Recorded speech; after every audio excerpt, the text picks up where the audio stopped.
सत्य पर विश्वास ही श्रद्धा है।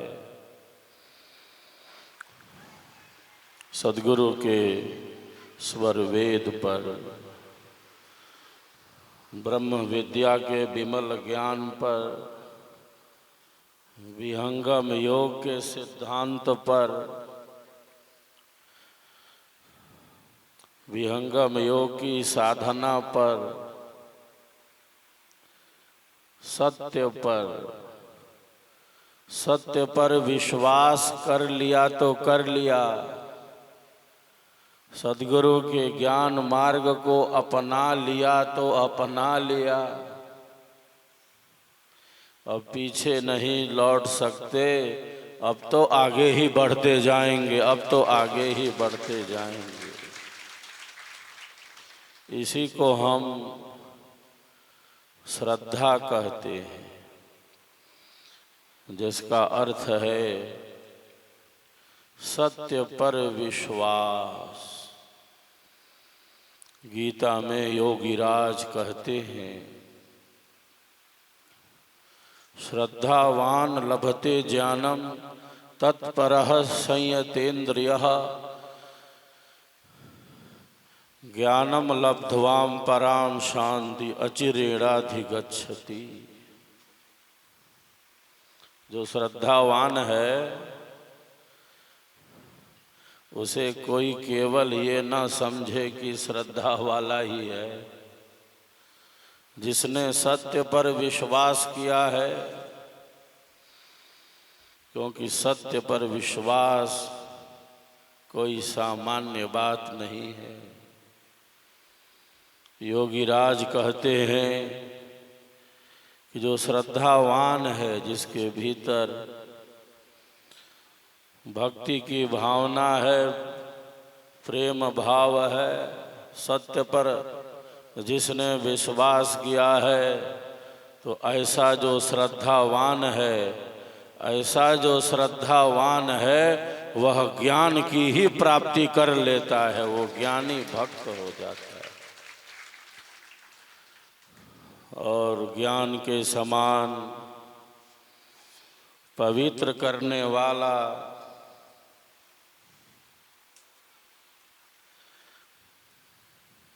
दूसरा और कौन साधन हो सकता है।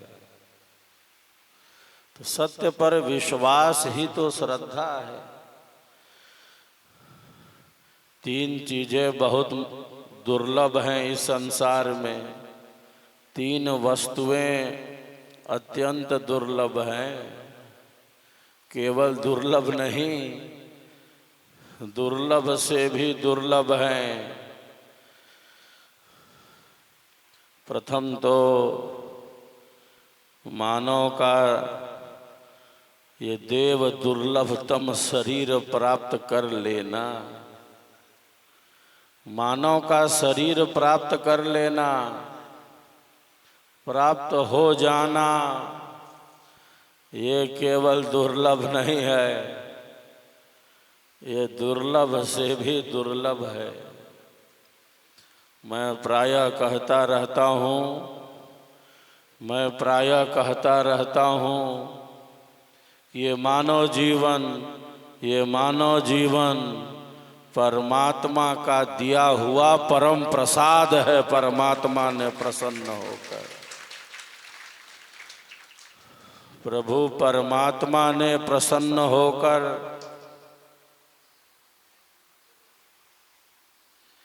हमें मानव का चोला दिया है, ये शरीर दिया है। यूं ही नहीं मिल गई है ये जिंदगी। असंख्य जीव भिन्न भिन्न शरीरों में भटकते जा रहे हैं। असंख्य जीव तिर्यक योनियों में भटकते जा रहे हैं, जलचर, नभचर, थलचर, जहाँ आत्म कल्याण का कोई चिंतन नहीं, जहाँ केवल भोगों की ही अधिकता है। असंख्य जीव भिन्न भिन्न तिर्यक योनियों में भटकते जा रहे हैं। ये मानव जीवन ये मानव का शरीर दुर्लभ से भी दुर्लभ है। द्वितीय कहा कि मानव का शरीर प्राप्त हो जाने पर, मनुष्य का शरीर प्राप्त हो जाने पर मोक्ष की कामना होने लगे, आत्म कल्याण का चिंतन होने लगे, श्रद्धा का विकास होने लगे, मनुष्य जीवन पाकर स्वयं के प्रति जिज्ञासा होने लगे, खुद को जानने की जिज्ञासा होने लगे कि मैं कौन हूँ और जाना कहाँ है, लक्ष्य क्या है, मार्ग क्या है। खुद के प्रति जिज्ञासा बढ़ने लगे, ये जीवन है क्या। जीवन को समझने के लिए हमारा विवेक जागृत होने लगे, सत्संग में रुचि बढ़ने लगे, ध्यान साधना में रुचि होने लगे, आत्म कल्याण का चिंतन होने लगे। ये केवल दुर्लभ नहीं है, ये दुर्लभ से भी दुर्लभ है, परम दुर्लभ है।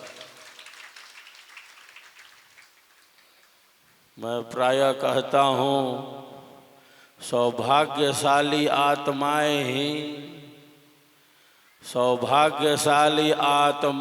ही ब्रह्म विद्या के मार्ग में आती हैं, विहंगम योग के मार्ग में आती। अधिकांश व्यक्तियों का सारा जीवन यूं ही बीतता जा रहा है, जैसे जिंदगी जीने में ही जिंदगी बीत जा रही हो। विहंगम योगी सत्य ज्ञान के साथ अपने जीवन का विकास करता है, सेवा, सत्संग और साधना के साथ वो आगे बढ़ता है। जिंदगी जीने में ही जिंदगी बीत न जाए, जीवन जीने में ही जीवन चला न जाए। बहुत तेजी से ये भागा जा रहा है। ये समय किसी की प्रतीक्षा नहीं करता। ये सुबह है, ये शाम है, ये दिन है, ये रात है। न दिन स्थिर है, न रात स्थिर रहने वाली है। दोनों में बदलाव है, दोनों में परिवर्तन है। ये सुबह है, ये शाम है, ये दिन है, ये रात है, ये धूप है, ये छाँव है, ये सुख है, इसी में दुख मिला हुआ है। समय का घोड़ा दौड़ता जा रहा है।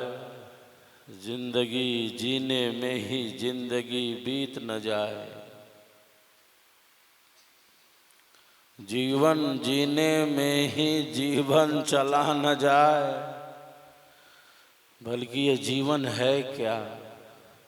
ये केवल सुख दुख के अनुभव के लिए नहीं है। संसार में दुख ही अधिक है। हमारे मनीषियों ने कहा है, संसार दुखमय है। दुखों की ही अधिकता है संसार में। सुख कितना है? सुख तो बस इतना है जैसे ओस की एक बूंद हो। ओस की एक बूंद हो और हाथ छूते ही वो बूंद विलीन हो जाए, गायब हो जाए। सुख बस इतना ही है, दुख ही ज्यादा है संसार में। दुखों की ही अधिकता है। ये जीवन अल्प सुखों को, दुखों को भोगने के लिए ही नहीं मिला है। प्रारब्ध का कर्म तो भोगना है। मैं प्रायः कहता रहता हूँ, ये जीवन केवल सुख दुख के अनुभव के लिए नहीं है। ये जीवन तो परमानंद के अनुभव के लिए है, परम सत्य के साक्षात के लिए है। ये जीवन तो परम आनंद की प्राप्ति के लिए है। हम जीवन कहें या सत्य कहें, वो दो बात नहीं, एक ही बात है। क्योंकि हम सबके जीवन का आधार, हम सबके श्वासों का श्वास, हम सबके प्राणों का भी प्राण और कोई नहीं, साक्षात परमात्मा ही है जो हम सबके भीतर सूक्ष्म रूप से स्थित है। जैसे मेहंदी के हरे पत्तों में लालिमा छिपी है, युक्ति से वो लालिमा प्रकट होती है। तिल में तेल है, चकमक पत्थर में आग है, घर्षण से वह अग्नि उत्पन्न की जाती है।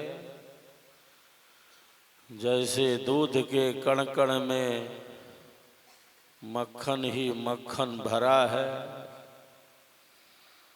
मक्खन तो भरा है पर मक्खन को निकालना होता है, युक्ति चाहिए मक्खन को निकालने की, मथना होता है। जैसे मेहंदी के हरे पत्तों में लालिमा छिपी है, तिल में तेल है, चकमक पत्थर में आग है, दूध के कण कण में मक्खन ही मक्खन भरा है। उसी प्रकार हम सबके भीतर आत्मा के अंदर अंतरात्मा रूप से और कोई नहीं, सच्चिदानंद स्वरूप से, परमानंद स्वरूप से और कोई नहीं, साक्षात परमात्मा ही बैठे हैं, परमात्मा ही बैठे हैं। सब प्रभु के ही जीव हैं, सब प्रभु के ही जीव हैं और सबके भीतर वही परम प्रभु स्थित हैं।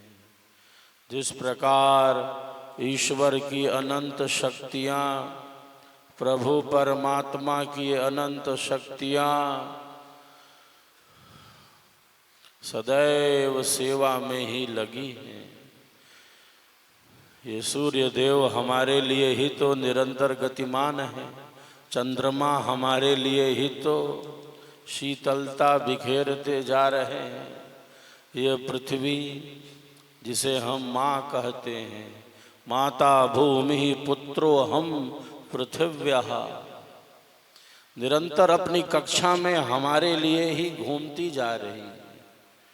संपूर्ण वातावरण में ऑक्सीजन घुला हुआ है। किसने घोल दिया? संपूर्ण वातावरण में ऑक्सीजन घुला हुआ है। ये पेड़ पौधे, ये पहाड़, ये नदियाँ, ये जंगल, ये पर्वत, ये सब हमारे लिए ही तो निरंतर सेवा में है। जड़ होते हुए भी इनका लक्ष्य है, वे लक्ष्य की ही तरफ बढ़ते जा रहे हैं। गंगा समुद्र की ही तरफ बढ़ती जा रही है, सागर की ही तरफ। वृक्ष कबहु नहीं फल भखे, वृक्ष कबहु नहीं फल भखे, नदी न संचय नीर, परमारथ के कारणे साधुन धरा शरीर, साधुन धरा शरीर। जिस प्रकार ईश्वर की अनंत शक्तियाँ हमारी सेवा में हैं, उसी प्रकार हम सबका जीवन भी निरंतर सेवा कार्य में ही आगे बढ़ता चले, आगे बढ़ता चले। यही अध्यात्म के मूल में है। यही आध्यात्मिक जीवन के मूल में है। हम सबके पूर्वज ऋषि थे, हम सबके पूर्वज ऋषि थे। हमारे गोत्र ऋषियों के ही नाम पर है, हम सबके गोत्र ऋषियों के ही नाम पर तो है। हमारे ऋषि वेदों में प्रार्थना करते हैं, स्वस्ति पंथा मनुचरेम सूर्या चंद्रमसा विव। ऋषि कहते हैं कि हे प्रभु, यही प्रार्थना करते हैं, हे प्रभु जैसे सूर्य और चंद्र निरंतर कल्याण के ही पथ पर गतिमान है, हे प्रभु मैं भी सूर्य और चंद्र की ही भांति निरंतर प्रकाश के ही पथ पर आगे बढ़ता चलूं, निरंतर सेवा में ही आगे बढ़ता चलूं। इसीलिए हमारे ऋषियों ने कहा असतो मां सद्गमया, असत्य से सत्य की ही तरफ बढ़ते चलें, क्योंकि हम सबके भीतर परम सत्य है। फिर कहा तमसो मां ज्योतिर्गमया, अंधेरे से प्रकाश की ही तरफ बढ़ते चलें, क्योंकि हम सबके भीतर परम प्रकाश है। और केवल इतना ही नहीं कहा, फिर कहा मृत्योर मां अमृतम गमया, मृत्यु से परे दुख से परे अमृत की ही तरफ बढ़ते चले, अमरता की ही तरफ बढ़ते चले, क्योंकि हम सबके भीतर परम अमृत छिपा है। ईश्वर का रहस्य कहाँ है? ईश्वर का रहस्य हमारे भीतर ही तो है। तो प्रथम कहा कि मनुष्य का शरीर मिलना अत्यंत दुर्लभ है, केवल दुर्लभ नहीं। फिर कहा मनुष्य का शरीर प्राप्त हो जाने पर आत्म कल्याण का चिंतन होने लगे, प्रभु भक्ति के मार्ग में जिज्ञासा होने लगे, गुरु भक्ति के पथ पर आगे बढ़ने की प्रेरणा मिलने लगे, सत्संग में रुचि होने लगे, स्वयं को जानने की जिज्ञासा होने लगे, उस परम तत्व की प्राप्ति की इच्छा होने लगे। ये भी दुर्लभ से दुर्लभ है, क्योंकि संसार में भटकाव बहुत है, बहुत कम लोगों की ऐसी रुचि होती है। संसार में भटकाव ही बहुत है, अंधेरा ही बहुत है, अविद्या का क्षेत्र ही विस्तृत है यहाँ। और तृतीय दुर्लभ यह कहा, तीसरा जो अत्यंत दुर्लभ है वह यह है, मनुष्य का जीवन भी है, मोक्ष की कामना भी है, परम आनंद के प्राप्ति की इच्छा भी है, आस्था भी है, लेकिन उस आस्था को रास्ता मिल जाए, सद्गुरु संत का सानिध्य मिल जाए। आस्था होते हुए भी बहुत बार रास्ता नहीं मिल पाता, इतना संसार में अंधेरा है। तो आस्था है और सत्य मार्ग, सत्य ज्ञान मिल जाए, आस्था को रास्ता मिल जाए, आगे बढ़ने का मार्ग मिल जाए, ये भी अत्यंत दुर्लभ है, दुर्लभ से भी दुर्लभ है। ये सौभाग्य है हम सबों का, ये सौभाग्य है हम सबों का कि हमें तीनों उपलब्ध है, हमें तीनों की प्राप्ति है। आस्था भी है तो रास्ता भी है, हमारे पास मार्ग है ईश्वर वेद का, हमारे पास सद्गुरुदेव का सिद्धांत है, हमारे पास साधना है,